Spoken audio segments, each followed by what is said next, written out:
scared to turn around, you keep walking, hopeful that your imagination is playing a cruel trick on your senses. The noise, growing louder, is paired with footsteps now behind you. Or maybe they're your own footsteps you're hearing louder now, as you pick up your pace. Step by step, bleat by bleat, track by track, you push forward across the bridge, knowing that turning around isn't an option anymore. Why is it not an option? It's just it's the sound of a goat. Like, it's not the most horrifying screech. Like, that wouldn't be super uncommon. It wouldn't be scary. Oh, You'd is be it scared. doing You'd that be stupid scared. thing? You'd be so Okay, scared. hold on. If you heard a goat sound, I'd be like, no, it sounds about right. Even turning around and seeing a goat would be terrifying at that point. Eventually, as luck would have it, you make it to the other side. The noise has disappeared, replaced by the sound of silence. Little did you know, you have just successfully crossed the infamous Pope Lick Trestle, nestled in Louisville, Kentucky. A bridge infamous for the Pope Lick monster, one of the many forms of the Goatman legend. You're lucky to have escaped with your life, for not everyone has been so fortunate. Welcome to the Red Thread, a brand new show where we talk about deeply interesting things like cryptids and conspiracies, and we deconstruct them and discuss them for you in detail to figure out why. Why does this exist, and why has its impact been so large to so many? I am one of your hosts and resident short story writer, Jackson, and I'm joined here by my fellow co-hosts, Isaiah and Charlie. Do you guys want to introduce yourselves or anything? Tell your own stories, perhaps? I want to say that was beautiful. That was incredible. Just happy to be here, really. That was stunning. I messaged my boys here and said, hey, you guys want to sit around the campfire and hear a story I've been concocting? That was incredible. He dropped that on us like right before we started recording too, and it couldn't have been better. That was fantastic. I mean, it was quite the adventure we went on. I love how you didn't explain a lot. It's like, you're walking on this road, but why? I don't know. I'll tell you what, guys. I wrote this while I was waiting for you guys to join the call, about 10 minutes before we started recording here. Oh, I won't be able to see I wrote chat, it literally as I was waiting. It's 2:30 a.m. Well, now you have to do one of those for every episode. You know that, right? Yeah. I'll make them progressively darker and darker. It'll be it'll start to genuinely get concerning. I'm so excited.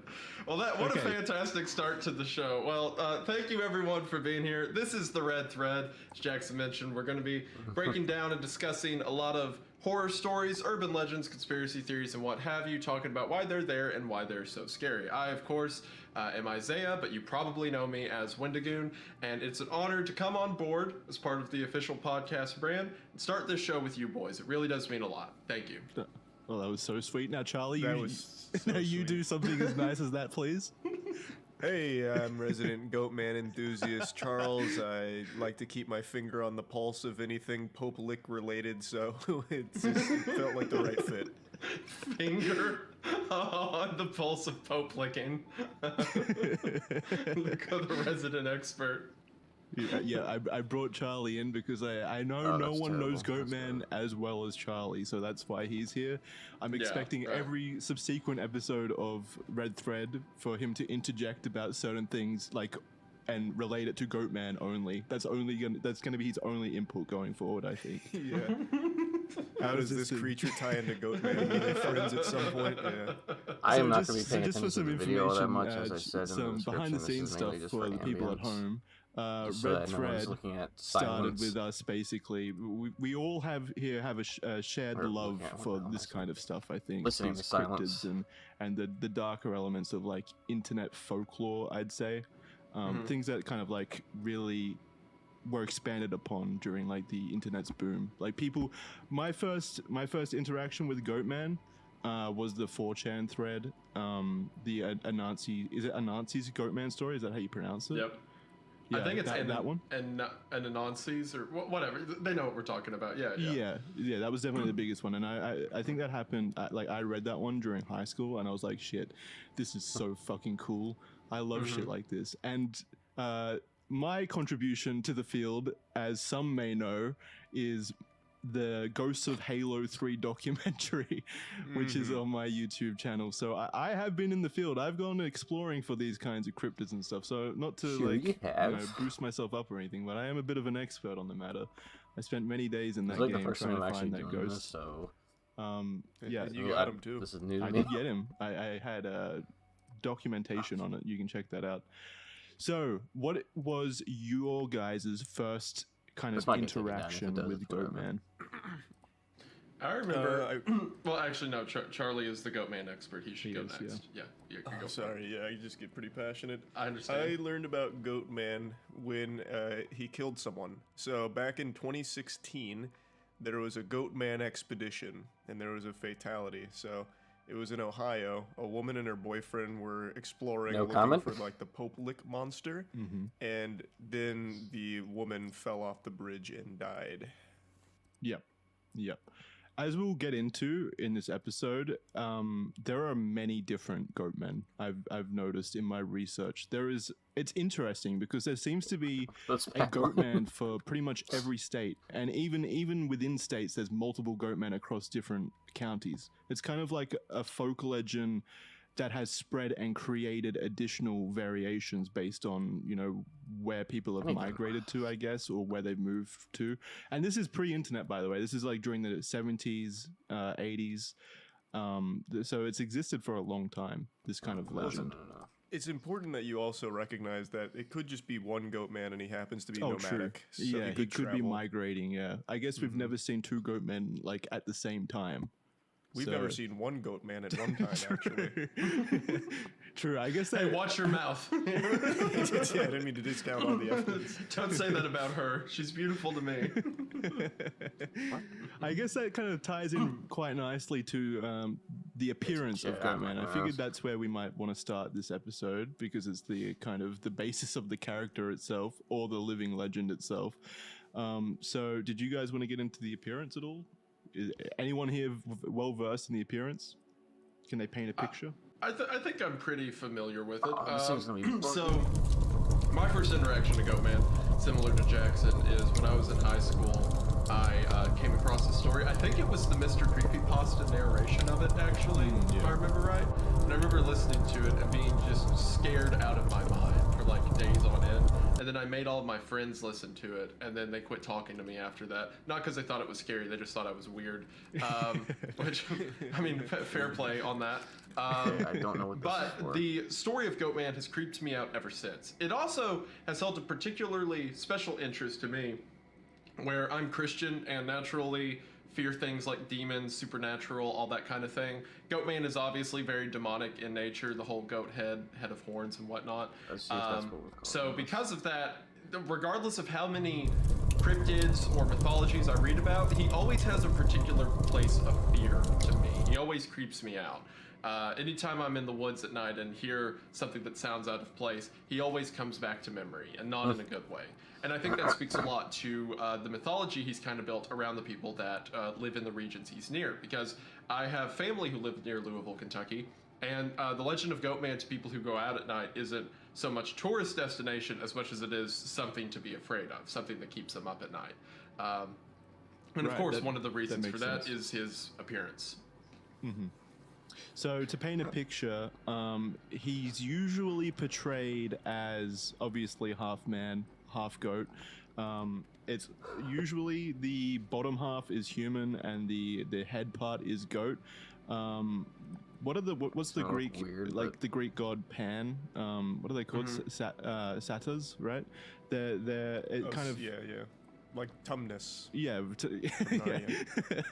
I knew you were going to go the Narnia route. I'm trying to like tie this into actual like Greek, historical ties and stuff, and you go straight for Narnia. Well, can you imagine? Like, let's flip it. What if it was like a man body on a goat legs? It wouldn't be nearly as scary. Well, wait, yeah, that's Tumnus. So it is the opposite of Tumnus, really. Oh wait, you're right. Tumnus is man top, goat bottom, isn't it? So yeah, Tumnus is anti-goat man, if anything. Yeah, he's reverse goat man. he's the good goat man. He's definitely Goatman. Definitely has like historical kind of context within that, even within like ancient Egyptian mythology with the Egyptian god Noom, who was also portrayed with like a ram's head. This seems to be something that's prevalent in just human history in general, taking a human figure and attaching a animal's head to it, and goats are like no exception. It's definitely happened a lot in the past. Satyrs and Noom are just one example of that. And what I find interesting is that for all these stories of Goatman, believe it or not, we do not have a confirmed picture of Goatman currently, so I can't actually show you anything. But what I can show you is I guess, recreation of Goatman by an artist who goes by the username Vigakt on DeviantArt. So I think this is probably the most prevalent image I've seen of Goatman, like the one that's most shared, I guess, of Goatman kneeling over a assumed victim in the forest, reaching out for the camera. You guys have seen this one, right? Yeah, it looks like a Mr. Beast thumbnail. Yeah. Thank you, Charlie. That's my contribution. Yeah, your contributions have been on fire. I just related to pop culture. He's our pop culture nerd for the room. Speaking of which, I haven't actually looked into it. Is there a Goatman movie?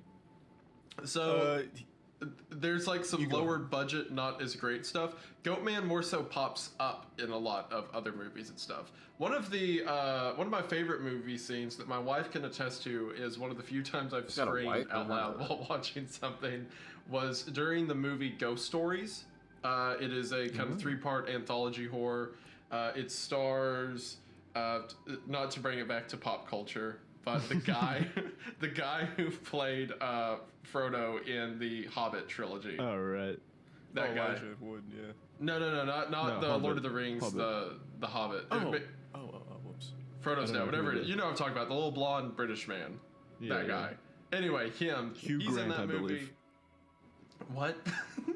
It's not Hugh Grant. It's the only blonde British man I can think of. Hugh Grant's not blonde. He has been blonde in the past. I only know him as a blonde. Okay. Yeah, not Hugh Grant, that guy. He's in the movie. It was a popular film, but the second short is about a young boy who is being terrorized by visions of the Goatman. He keeps seeing Goatman getting closer to his house. He keeps imagining him, and it culminates in an encounter he had on a dark road at night. And it ties into a lot of the lore because a lot of the stories around Goatman involve people getting lost in the woods at night, people trailing too far off the path. They kind of describe him as a hook hand figure of sorts. So the story of Ghost Stories kind of ties into that, but there hasn't been a ton done with it. I think the fields of Goatman, so to speak, are ripe for the picking. I think more people should do stuff with them. It definitely, from what my research kind of gleamed, it definitely seems like most of the stories to do with Goatman are just like local legends. You know, people within high schools or folklore communities within those kind of small counties take this story that has already existed from other places and kind of co-opt it to their own kind of, you know, location.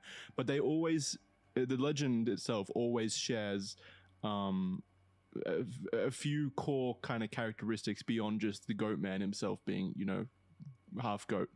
There's this quote from a book by David J. Puglia, I think. I don't know how to pronounce his last name, but it's from Contemporary Legends Series 3, Volume 3, Getting Maryland's Goat, Diffusion and Canonization of Prince George County's Goatman Legend. And he says, the 7 legends that form this most common type share numerous typical motifs. Each includes most, although not necessarily all, of the following. Number 1, the Goatman is an old hermit with the head of a man and the body of a goat, or the head of a goat and the body of a man. 2, who lives in a shack near a 1-lane bridge. 3, he was a goat herder in the past. 4, during one of the moon's liminal moments, so like full moon or like an eclipse or something, he shows up. He stands at the bridge. Number 5. 6, throws bricks or rocks at passing cars. 7, while bleeding like a goat. 8, he has damaged passing cars and forced a few off of the bridges themselves. 9, the Goatman may have been killed when children set fire to his shack originally. And 10, the informant This is probably the most important point. Number 10, the informant has never seen Goatman but knows others who have. So it's definitely a legend that's just been shared through like kind of like oral history, I guess. That form of legend, folk telling, just telling a friend that you've known a friend who's seen Goatman, and that's enough proof, basically. And what's fascinating about that is growing up in Appalachia, there were so many stories that never existed outside of colloquial legend, right? Like you knew someone who knew someone who knew the story, but no, it was never written down. It was never documented anywhere. So a lot of these stories only exist in the minds of people near them. And every now and then you'll have a story like Goatman that kind of makes its way into the greater consciousness. But there's so many legends like that that only exist from people passing it down to each other. Yeah, exactly. And I think most legends start that way. And what that does is it makes it very difficult to pinpoint exactly when and how it started. But the earliest documentation I could kind of find on it, like their first proper media documentation, was in the early 70s, October 27th, 1971, in the Bowie-based Prince George's County News, in which, in the article, writer Karen Hosler, she took a deep dive into the University of Maryland folklore archives and mentioned the Goatman, along with ghosts and something called the Boa Man, who is someone else, that also haunts the woods around Fletcherton Road in Bowie. So that was the very first kind of written documentation I could find on the Goatman, but who knows how many decades before that people have just naturally been spreading the story. You have one listed here from the 50s to 60s in Beltsville, Maryland, for the Beltsville Goatman. So like I said, the first written records that I could find were... Oh, this is more... Okay, these are rumors. But those were like the earlier kind of old... Yeah, because even that article from 1971 references earlier legends that just can't be found anywhere. So the stories definitely existed somewhere for a while before 71, but 71 was the first documentation. Yeah, that's definitely seems to be the case. And I think it's an interesting point also to kind of take into account the role the media plays in spreading these legends. I think that's probably the most likely way that these legends spread from town to town after all. Because if an article, let's say that article by Karen Hosler gets quite popular and spreads to other cities and stuff, then children or teenagers who kind of want to recreate that legend in their own town have something to base it off of, and they have some kind of inspiration to do so. Not even just that, but throughout time, it's shown many, many, many times that if you start putting an idea out there, people like run with it subconsciously, like mass hysteria type thing. So maybe you have a bunch of people out near the woods and they start hearing things like, oh, it must be the Goatman because I heard about the Beltsville Goatman on the news or whatever. Yeah. So it's not always people doing it on purpose. Sometimes it's just the idea gets planted in their head and then they start hearing it and seeing it. I definitely think it's a combination of both. I think, like, I remember during like high school and stuff, people loved making up stories to like frighten people, I guess, or create interesting stories and stuff that you could clearly tell weren't true. Maybe not high school, probably more like whatever primary school is in America, the first school that you go to. It was definitely like something that I experienced myself. Like, I definitely convinced a few of my friends that I saw, like, UFOs and aliens. And, hey, even the ghosts of Halo. That's true. Yeah, you just gaslit an entire generation, don't worry. You are the media now. It's you. And another thing that's interesting about this is that, like I said before, my first experience with Goatman was through the Anansi 4chan thread. So some fucking nobody in Australia heard about the Goatman through what is, media, I guess, like written record or whatever, written storytelling. So I think that it is a testament to how quickly that kind of stuff can spread, and the internet has exacerbated that, definitely. Yeah. But why don't you go over the 4chan story? I don't know that one. You don't know the 4chan story? No, I saw it was listed here, but I didn't read the whole thing. Lovely, yeah, lovely. You should go into that, Wendigoon. I think you'd be better at it. Absolutely. So the true 4chan story is pretty long. I'll give a condensed version of it here. So the story involves a group of high schoolers who are going out into the woods. I believe it's in Georgia is where the story is set. They go out into the woods one night to basically go out drinking, try to hook up with each other, what have you. While they're out there in the middle of the woods, they begin to notice these strange occurrences. Now, the story itself is an early 4chan, creepypasta thread, basically, so it's got a lot of tropes in it. One of the people in the group is a Native American, and he's like, oh, I sense a presence here, or whatever. He starts to get freaked out. They begin to hear what sounds like scratching on the wood around them. They begin to hear stuff falling over. At first, they're able to convince themselves that it's just animals, but eventually, people get freaked out enough that they huddle inside of a little trailer. It was a trailer or a cabin one that's out in the middle of the woods, and they begin to hunker down for the night. Now, what's interesting about the story of Ananasi's Goatman is it incorporates a lot of themes from other legends surrounding the Goatman and kind of weaves it together. But because of the story's popularity, some of those themes are impossible to separate from the Goatman in modern culture. So, for example, the author pulls a lot of stuff from the Wendigo. Things like it can mimic people's voices, it can mimic creatures that it's killed, things like that. Another point to mention that I should have mentioned a second ago is while they were on their way into the woods to go party, they noticed what looked like someone following them down the trail, and they initially just assumed it was another hiker, but as they called out to them, the hiker wouldn't respond. That didn't mean anything to them then, but it does now. As they're sitting around inside the trailer, asking about the hiker that they met earlier, thinking maybe that's connected somehow, they start to hear what sounds like someone trying to call out for help, or someone trying to ask for assistance. And the phrase it eventually begins to muster, this voice, is "let me in."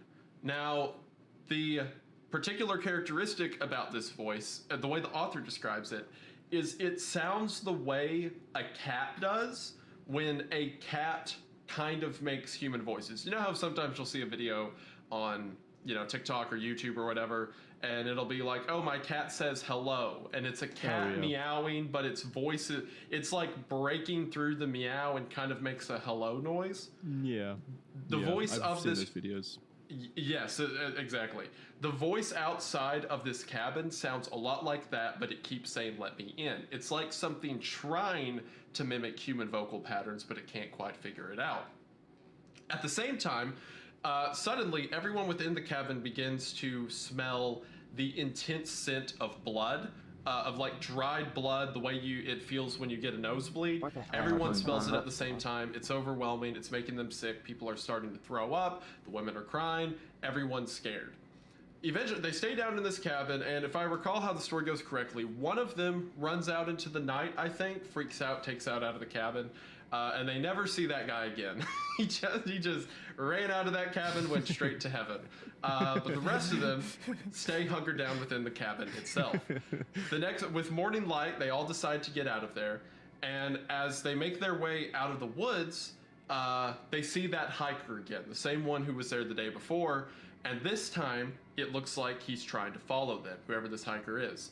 Everyone freaks out and begins running, but no matter how fast they run, the hiker's always the same distance behind them. It's almost like he's teleporting to follow them out of the woods. Eventually, they get out, they never see their friend again, and the story of the Goatman is left as is. So it takes some of the elements, like the Goatman is a creature who terrorizes people who are out in the woods at night, but it also adds elements like the mimicry of humans that it's killed potentially, or mimicry of human voices, the scent of blood. And because the story got so popular, a lot of people just associate those details with the Goatman in general. But it was certainly one of the first instances of Goatman making its way into online media.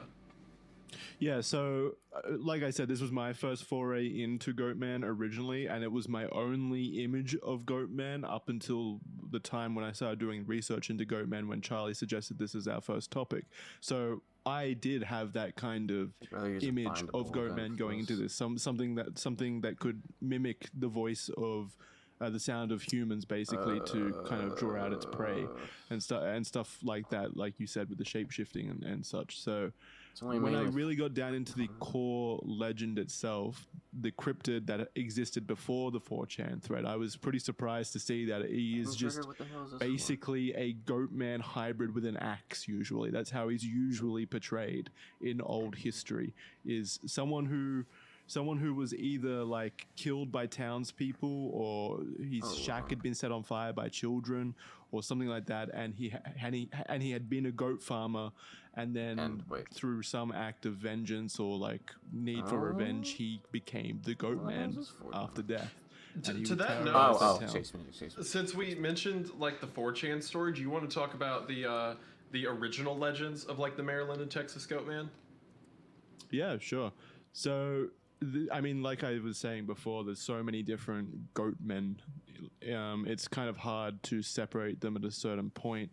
But the very first one that I could find was the Beltsville, Maryland goat man, who I believe the story with this one was that he what was it? He would basically just attack pets, livestock, and occasionally humans. That's the story that people tell.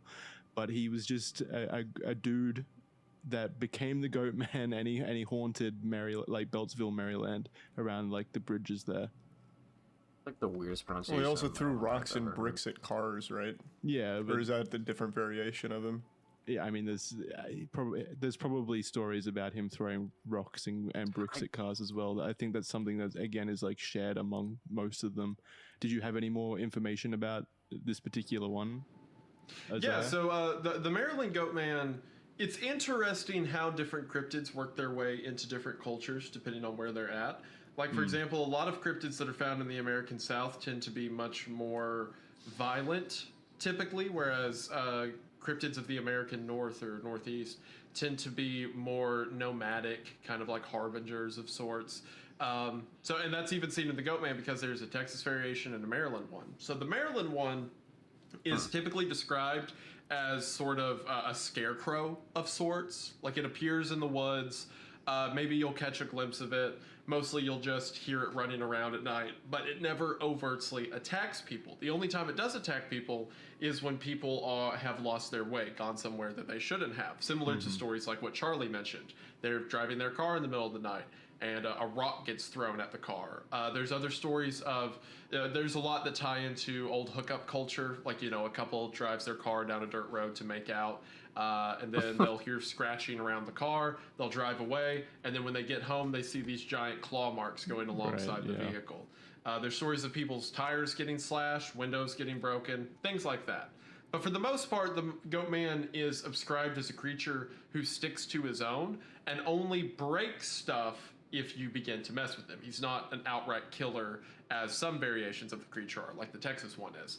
But the Maryland goat man is often depicted as maybe a bit more, I won't say supernatural because the Texas one is too, but a bit more spectral, so to speak, than others. He kind of appears and disappears at whim. He can be right in your face, you can't see him. He can kind of be out on the plain, so to speak. He's much more aloof than like his Texas variation. Right. So, but they both are pretty violent. Yeah. So, well, I mean, the Maryland one's violent, at least as far as the stories go. As far as like throwing rocks at vehicles, slashing tires, stuff like that. Most of the stories around the Texas goat man is that he outright kills you. Like he just shreds you into pieces. I've got an interesting update on the Maryland goat man. So as of 2023, January 21st, it seems that something has snapped in his brain and he's lashing out. According to a folklore expert named Thomas Markham, he believes that the goat man is responsible for at least 5 deaths recently. Oh, recently? Yeah. Recently? He says since 2019, there's been a lot of murders and grisly sightings reported near where Goatman is reported to hang out, and he attributes all of that to Goatman kidnapping and killing them. Oh, wow. Interesting. There's another. I'm pretty sure. Wait, what if this researcher's just killing people and he's blaming it on the good name of Goat? Goatman killed this woman and buried her body over here. I saw the whole thing. I've been tracking Goatman for days. Found all of these bodies. Arrest him immediately. Coincidence. Goatman's gonna have to sue for slander. That's how we finally catch sight of him. He's like, guys, look, I throw rocks. I wouldn't do something this disgusting. God, good lord. I don't like vehicles. Okay, this is preposterous that I would ever. I'm imagining Goatman in a little suit at court, like fucking having to stand trial against this guy. Yeah. He's got on an old like boiler hat from the 30s, but it's got holes cut for his horns to come out the top of. Yeah. It sounds like something out of The Wolf Among Us. Yeah, it does. Yeah, pretty much. But so with the Maryland one, there was an interesting one because there's a few Maryland ones like from what I found. There's the Beltsville one, the Bowie one, the Hyattsville one, and they're all kind of different.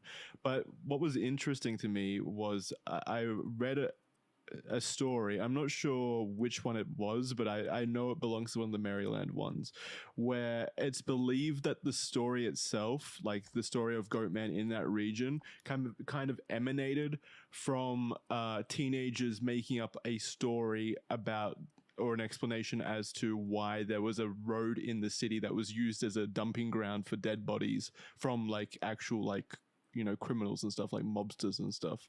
So that's kind of like a anecdote about how communities can kind of take something really dark and kind of depressing like a fucking body dumping ground for mobsters and kind of concoct this story around it. Ooh, the Goat Man.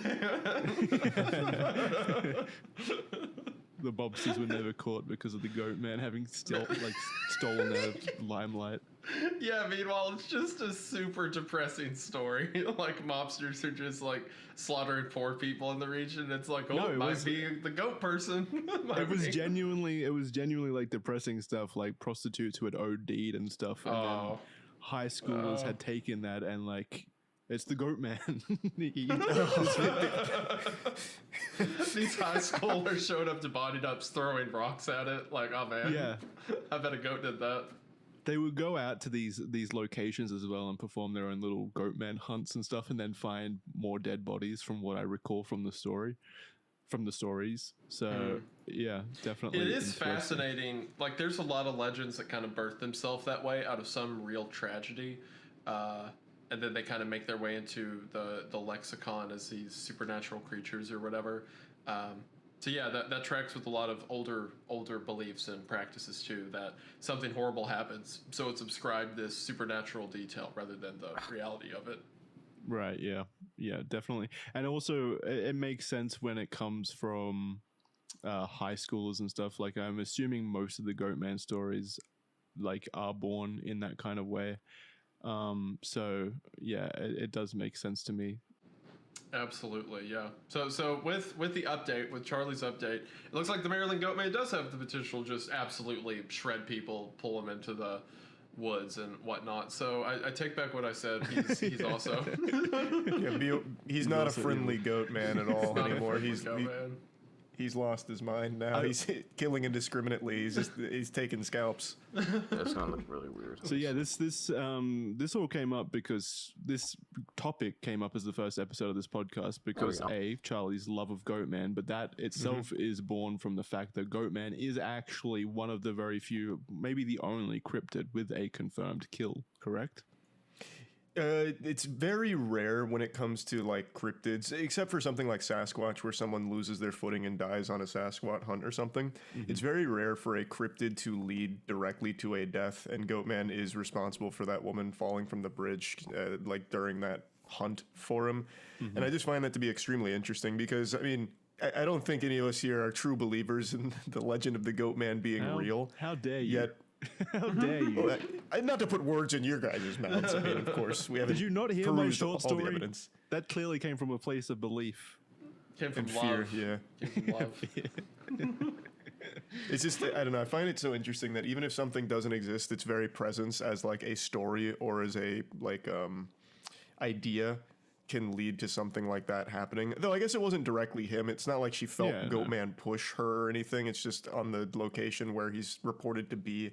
She kind of just lost her footing. I think it was a train. Like she heard a train coming, panicked, and fell. So it was in 2016 in Ohio, based around the Ohio Lake monster, as you said before. It was she and her boyfriend were, as you said, seeking out Goatman, trying to find him, and they found themselves on the top of a trestle, which is like I think it's like a tall train track, basically, like a train track that's lifted up over water. So they were on the train track, crossing it, because that's kind of how locals say that you can summon Goatman, is by invading his bridge and crossing over the bridge. We can talk about how bridges play a role in kind of these kind of entities, because it is a prevalent theme. But yeah, they were crossing over the bridge, and I guess they didn't know that trains run on train tracks, and this train track was operational, and sadly a train came barreling towards them, and they didn't have enough time to get off the tracks themselves, so they tried to dangle over the edge, and that led to the woman sadly being struck by the train and falling off the trestle itself. So that's what led to her death. And I think you're right in that you can attribute this in some degree to Goatman, because the drive to find Goatman led her to this situation. So I think that's totally fine. I think that's fine, attributing it to him, and I guess also trains, I guess. What's fascinating too about that case is it's kind of morbid, but it seems to have worked its way into the legend around the Pope-Lick monster itself. So the Pope-Lick monster, for some reason, it doesn't always get grouped with the other two Goatmen as much, even though it's literally a goat head on a human body. I mean, it's Goatman, duh.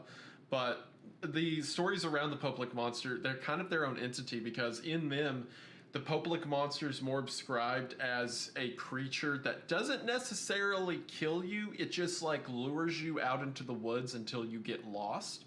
Like it will find kids who are wandering too far from their parents and have the kids chase him into the woods, and the kids are never seen again. Or perhaps Goatman causes you to get lured off a cliff. Like he'll mimic the voice of someone, make you stand too close to the ledge and you fall. It's more so of like a trick that it plays on people rather than maliciousness. So when this woman went out looking for the Goatman and she was killed by a train, there were firm believers in the story who were like, yeah, that's what it does. It uses some kind of hypnosis or suggestion to put you in dangerous situations in the woods. And it's kind of morbid. That's a really interesting perspective, yeah. It's kind of morbid, but like as soon as that happened, a bunch of the stories began to incorporate elements of bridges more often, and elements of like it tries to lure you onto a road at night to get you hit by a vehicle or something like that. So a bunch of people just heard that story and just went, yeah, that tracks, that makes sense, and then they wrote fan fiction about it. That's weird. That brings me to something else that's kind of interesting on this topic. So I don't know if you guys know this, but there's a Goatman cult. So I feel like there is potential for down the line Goatman enthusiasts to like end up being, you know, killers or something, to follow in the ways of the Goatman or whatever. Right. And it reminds me of Slender Man. If you guys remember.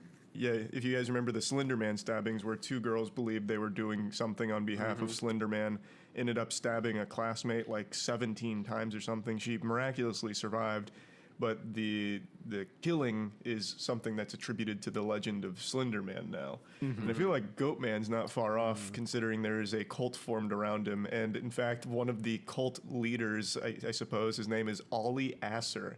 He dresses up in Goatman garb and stands at the Alton Bridge. And according to him, he said, the last time I was here at night, I had one guy pull a knife on me. So either the cult will end up killing someone, or they'll get killed under the belief of Goatman. Goatman got robbed. He got robbed like that. Yeah, he just got his wallet stolen. What kind of lunatic tries to rob Goatman by his bridge? Bro. I want to know more about that guy. That's the toughest crackhead you'll ever meet. Yeah. That guy was trained. He knew Goatman's weakness, which is a knife. Yeah. It does seem and either way, if the cultist or the person dies, that's a win for Goatman, according to the legend. That is Goatman. Someone dies, yeah. I was gonna ask Charlie, are you wouldn't happen to know too much about this Goatman cult, would you? Right? You wouldn't be leader or anything? I don't know too much from it. I was just reading. So I found this article going over the cult of Goatman, and it's mainly an interview with like their big enthusiast, Ollie. I don't know how big it is. Maybe it's, just Ollie. Maybe it's 100 people that think just like Ollie and dress up. Do you know how serious it is as well? Do you know if they're joking, if it's like a fun, like they go play LAN games or whatever and that's the cult, or are they actually a cult with like Is this actually a cult that you started and you're currently running? You don't want to This is just my Facebook group. Yeah. Check me. I mean, It seems I feel like all the power of a cult would dissipate when the cult leader himself is literally robbed in full garments. Like, or it just makes people want to join more. Like, we need more Goatmen. That's not a cult leader I'd respect. I'd be like, you just got robbed by a mortal. I'm out of here. I guess but he dresses up. He made his own custom gear. I feel like he's in kind of deep. I feel like he's probably not that popular though. It's probably just him and maybe a couple buddies. Yeah, he's in. He's full in. I get that. I get why like a cult leader would be full in. I'm just not sure how like indoctrinated the cultists are. Well, when this podcast episode comes out and we point, 300 new inductees to the cult, we'll find out. Oh, true. Yeah, we can start seeding the cult. That sounds like a fun side project. We can just check in on them every now and then and see how they're progressing. Yeah. Hope no murders happen that we get tied to in like a CNN report or anything. That'd be fucking wild. The red thread is directly tied to the Goatman cult. In their first episode, bro, we would what a way to kick it off. That could genuinely be our first sponsorship. we get the cult leader of the Goatman cult to pay us to shout it out. If he sends us, what's our price, boys? Like, I thought $200. Hey, I do it for free. If he do it for free. That message is great. If he sends us a nickel, we'll put a link in the description. How's that? Yeah, that sounds good to me. So that's the Maryland Goatman and like a bit about the Kentucky the Pope Lick Monster. However, I think the Goatman most people are probably familiar with, because it's certainly been the most popular in recent years, is the Texas Goatman, or more specifically the Denton, Texas Goatman. So are you familiar with there's a lot of legends around how it came to be, but are you familiar with the most famous story revolving him? Yeah, if you mean the like the black goat farmer who was killed by the KKK. That is the one that Ollie Asser this might get banned. worships, I suppose. So this is Alton Bridge in Texas. Yes. Just as a little heads up. Yep. Well, That's this one. So the Alton Bridge, or the Goatman Bridge, or I guess it's now called the Shane Madej Bridge because he stole it. In Denton, Texas, there is this old bridge known as the Alton Bridge. It's kind of trestle design bridge. And I believe what's now a decommissioned road, but at one point was frequently used. So the legend around it is that back in the Reconstruction era South, shortly after the Civil War, there was a black goat farmer who lived in the region who was very popular with the locals. He was very kind to children. A lot of people in the area loved him, but the one group that didn't love him was the Ku Klux Klan, because it was a black guy who was... Did you like that? Did you like that punchline, Jackson? It just goes hard, I guess. I was wondering, like, when we started this show, how quickly we'd tie a fucking cryptid to the KKK, and it was immediately. It was, 36 minutes, I think? Yeah. So, the Klan did not like him being a successful businessman. They had terrorized his property before, but this old goat farmer refused to leave the area. A bunch of people began to remark that he was as stubborn as a goat, just as kind as one to children, so he garnered the nickname of Goatman. He was, again, a kind figure, but he didn't want to move his family and lose his home just because he was afraid. And over a series of events, eventually, the KKK captured him one night and hung him on the old Alton Bridge. Mm-hmm. But it was said that when he was died, a curse was brought upon the members of the Klan by his family or by the townspeople, depending on what story you put together, and a creature was summoned out of hell itself to rain terror on these men. Now, as the story goes, over the next decade, each one of them met some tragic end. One was found thrown off a cliff. One was found gored to death in his home. All these different stories, but it effectively implies that this goat man went one by one and killed everyone. Some renditions of the story have it that it was the actual body of the goat farmer that became possessed and became this. Others say it was an actual summoning from hell, what have you. But one way or the other, this thing killed the people responsible for the hanging in the next several years to come. However, the price that they did not take into account when they caused this summoning was that the spirit did not go away. Once it was summoned, it could not be unsummoned. So ever since then, the goat man haunts the forest and the area around the old Alton Bridge and terrorizes anyone who comes too close, and in most stories, kills them if it can get them by themselves. Mm-hmm.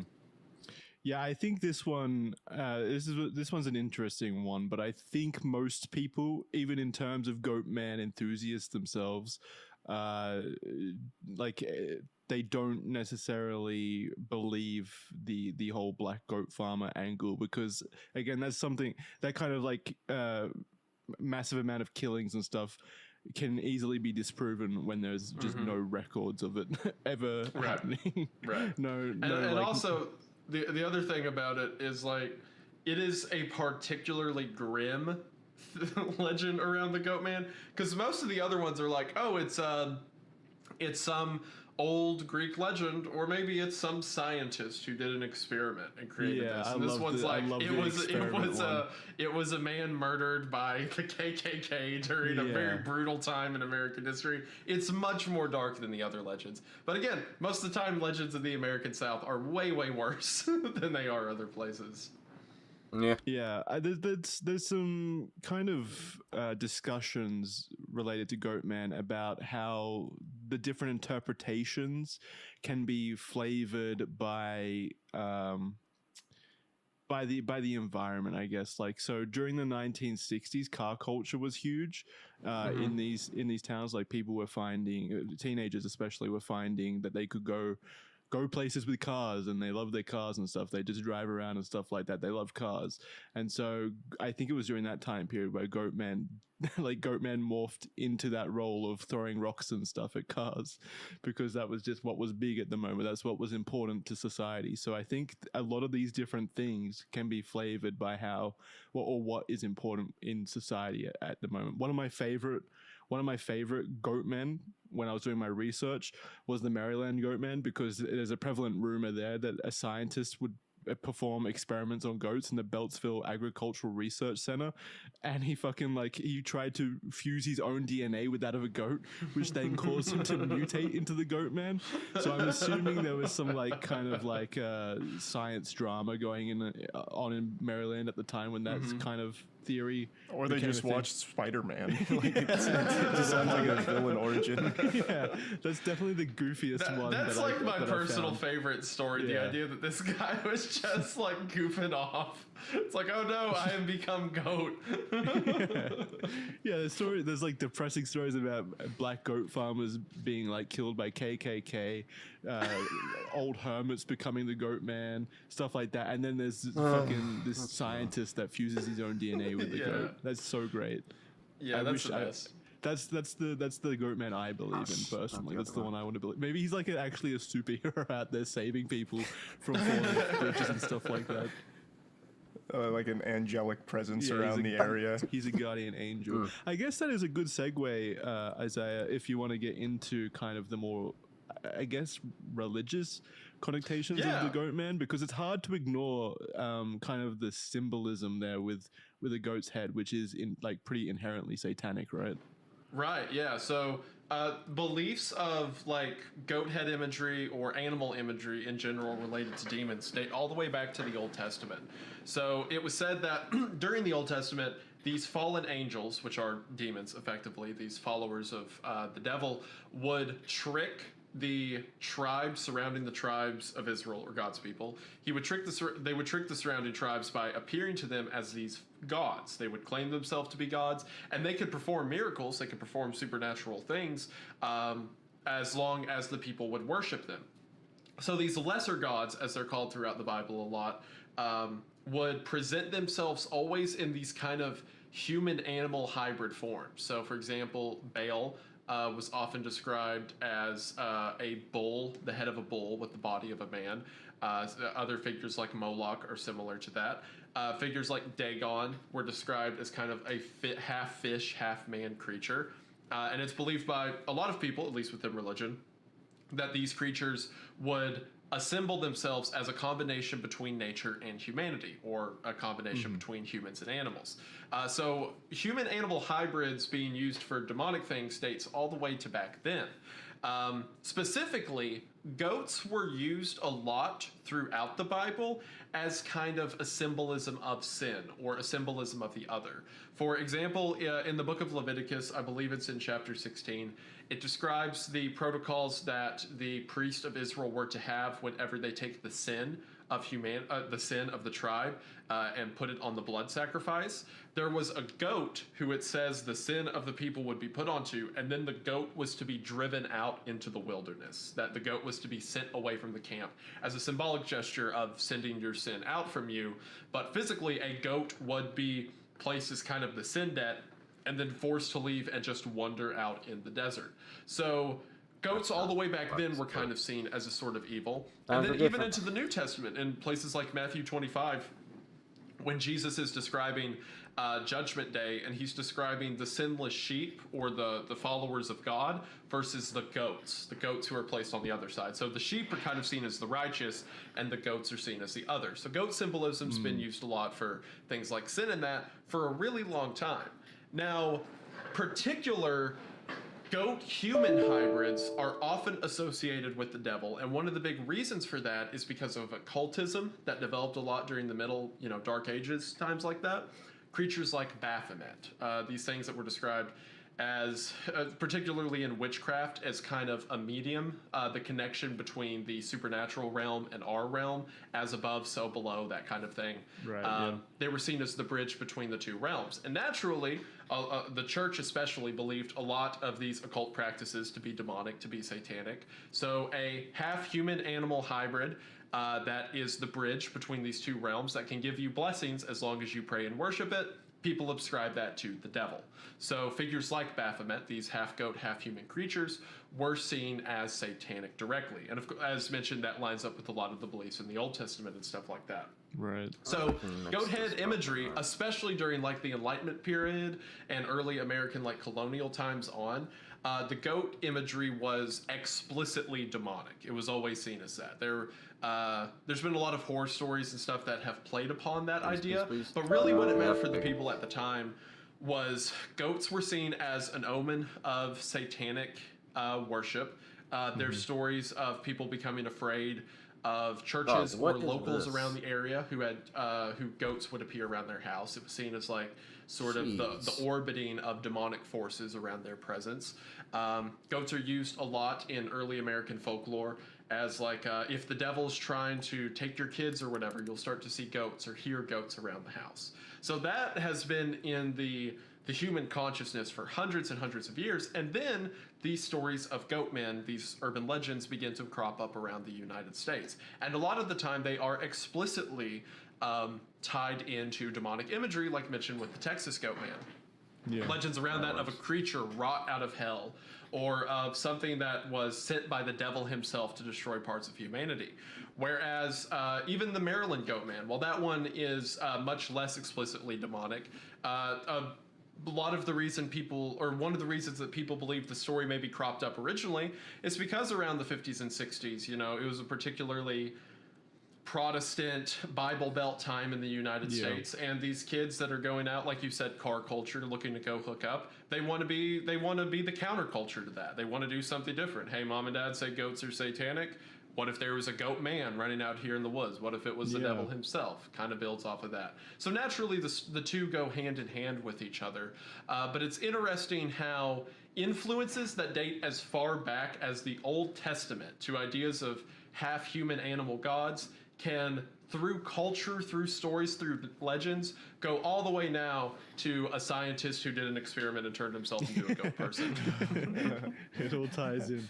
Charlie, Charlie, you were raised religious, right? I remember you telling a story on Oh, okay. I thought you said on the official podcast that I was religious for a couple of years. I wasn't raised that way. My parents never like forced it on me or anything like that. It was your choice, yeah.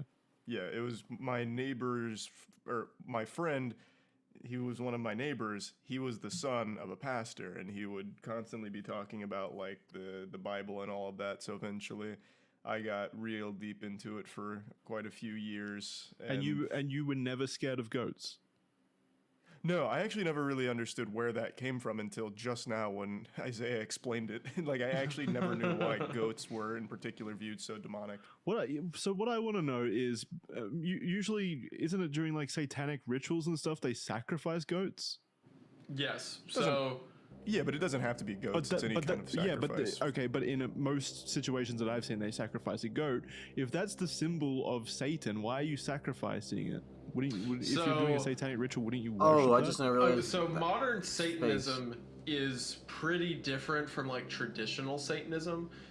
There's not a lot of blood sacrifices and stuff like that in Satanism. Like, frankly, modern Satanism for the most part is like posers nowadays. Yeah, you know, it's not as legit. It's not as cool as it used to be. Yeah, but it used to be is like begging for proper Satanism. I just want some good old fashioned Satanism. Okay, it's just I need a challenge. I haven't had a challenge in a while.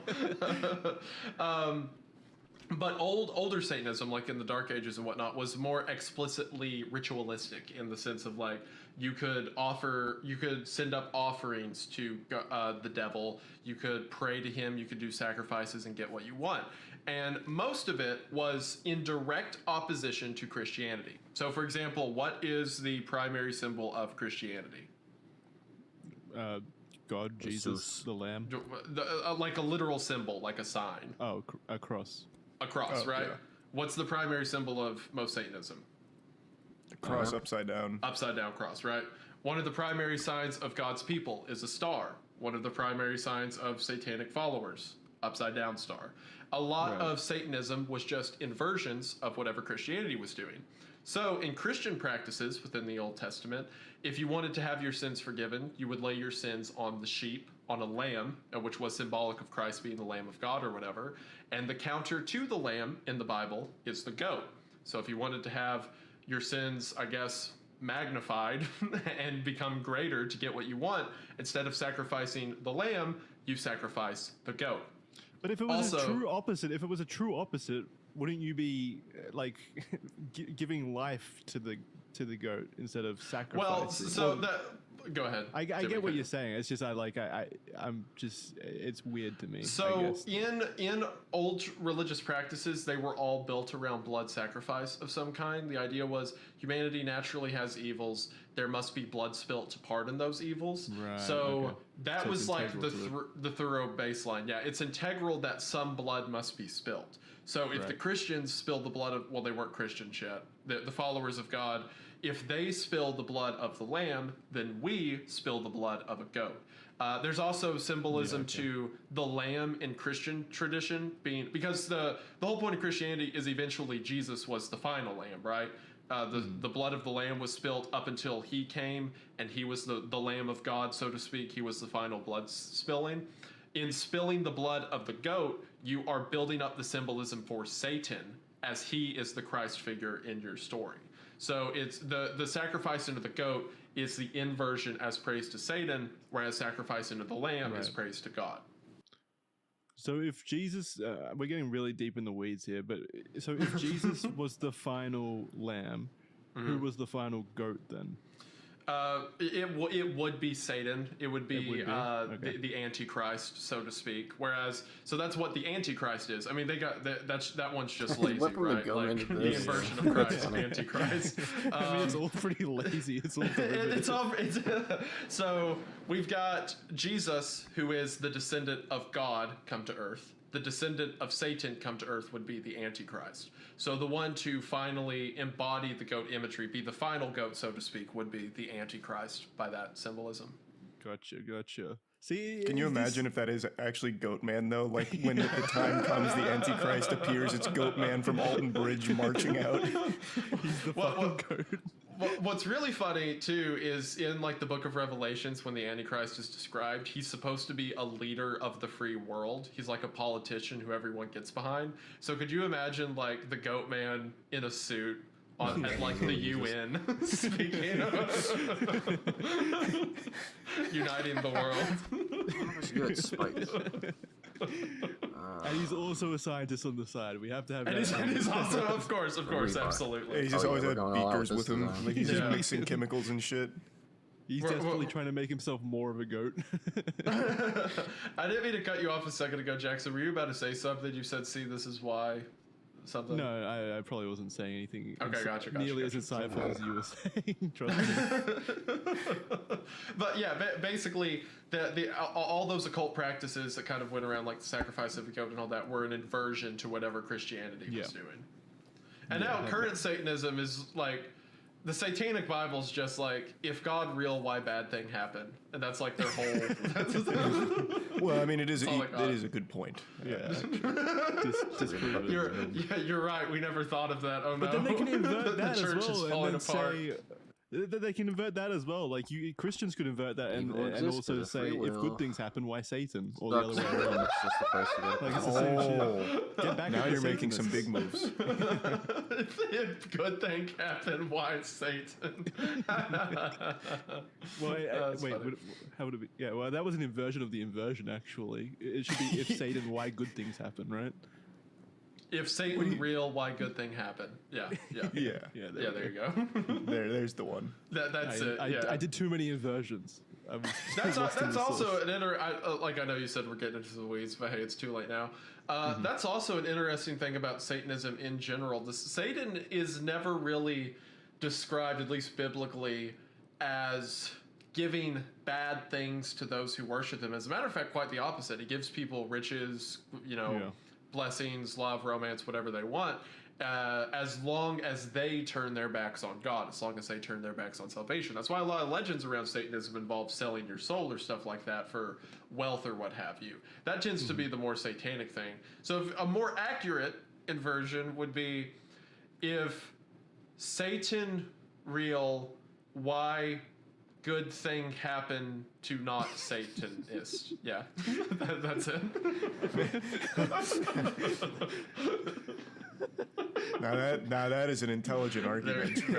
Gosh, we got him now. Call Anton LaVey. His whole system's gonna be gone tonight. We got it together. I didn't realize how deeply the whole religious construct is based around inversions. That's pretty fucking great.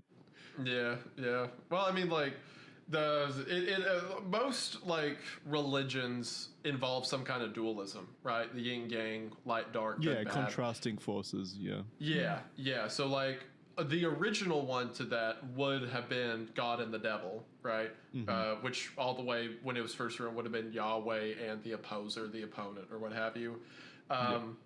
So it's interesting how that idea has kind of pervaded its way through all of culture, so to speak. But yeah, because one side is the light, the other side's naturally the darkness. So what is darkness? It is the absence of light. So everything they have is just an inversion of what the light already was. We were talking about Goat Man. I didn't mean to get you guys. No, it's I genuinely, It all ties in. It definitely ties in.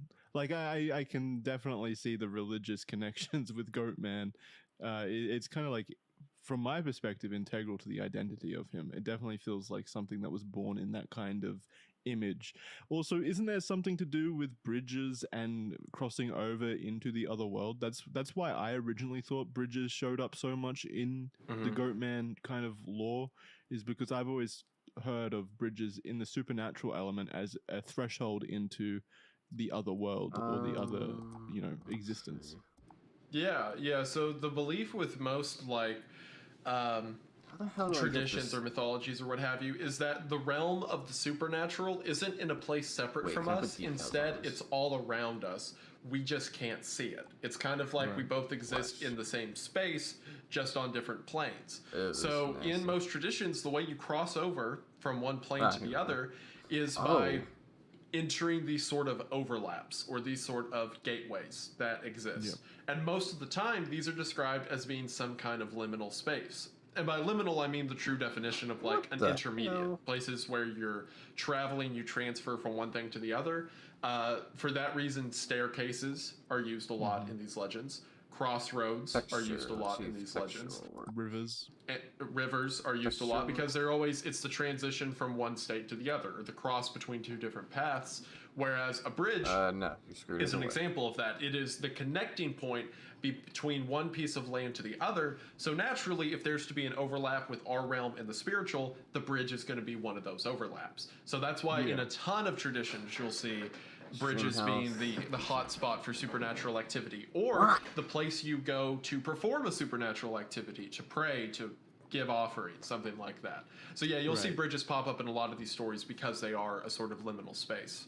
Absolutely, yeah. I think there's a lot of stories of people going to Goatman related bridges to try to coax him out, like with the death, obviously, because it's like a place of high activity with like the supernatural. I think. Well, it's been that way for things even outside of Goatman, though. A lot of old school ghost stories and stuff always revolve around a bridge, or like someone living under a bridge, something around the area. Yeah, exactly. Yeah, absolutely. I mean, like it goes back all the way to like old Irish traditions, like the troll under the bridge. Under the bridge, like, yeah.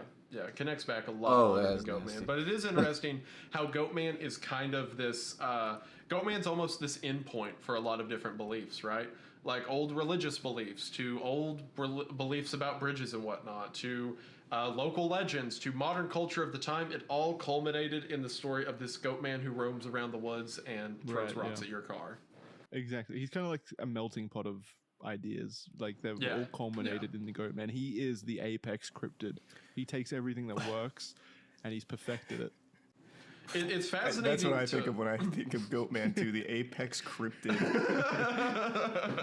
Actually, that could be a good segment for these episodes. Where would you guys rank Goatman on a tier list? Of cryptids, he would. Yeah. I don't. It's hard for me to say S tier. He's definitely A tier, though. I think. Yeah, I was thinking A tier. I wouldn't give him S tier either. I'd probably give him A tier. I think S tier would be reserved for the ones that had like a legitimately huge impact on culture. Things like Slender Man or I think Bloody Mary would be a really fun one to look at. If you guys ever did that in school, where you put a penny on the side of a sink, spin around 3 times, saying Bloody Mary. Yeah, Bloody Mary would be a good one. I did do that too. I was scared out of my mind while I was doing it. I was too scared to do it originally, but eventually she might still pop up one day. Maybe she's working her way through everyone one at a time. She's got a queue system. She's got like a support call center working for her to try to like optimize it. Or you take a number, stand in line.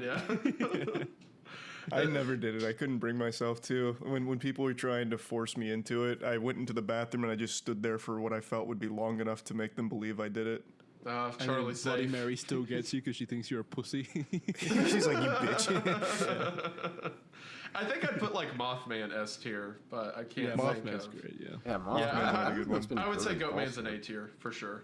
I really do think that you said that Goatman didn't have an impact, though. I think he, honestly, like outside of like movies being made about him, of which there are some like independent ones, I still think he had a pretty large impact on his own individual communities, at least. Maybe not like widespread or anything, but I think he definitely had one of the larger. To be impacts. honest, my biggest problem with Goatman, now that we're getting into critiquing cryptids, my biggest problem with Goatman is I don't feel he's unique enough from a lot. You know, he ties into a lot of other cryptids of like standing in the woods, scaring people. Maybe he'll kill you, maybe he won't. Yeah. But as we discussed, he's kind of the culmination of just a lot of other beliefs that existed before him. Exactly. And he's cool and all, but I would say A tier. Well, now that I say all that, maybe I'd have to drop him down to B tier. Now that I say that out loud, we're just progressively insulting Goatman. Yeah, we're just making him mad. Yeah. I think the legend needs more unique elements. Like the scientist thing is great. Like that kind of stuff, fantastic. But you're right, it does kind of fall into just general tropes. Really, most of the stories. And while they are interesting and fun, I do think there's more cryptids out there that have more of an original spin on stuff. Yeah, absolutely. And as far as impact, I still don't think Goatman has the same level of impact. Like even Mothman fuels an entire community's like ecosystem for a little while. Like tourism, because of Mothman, is a huge part of that local town's economy, from what I recall. Yeah, but you look at I've been a Goatman and couple stuff, times, like where that person died, they've had to like fence that place off, and they've got like Goatman isn't real signs around and stuff like that. Yeah, but that's still just like, Goatman isn't yeah, real. actually that's fair.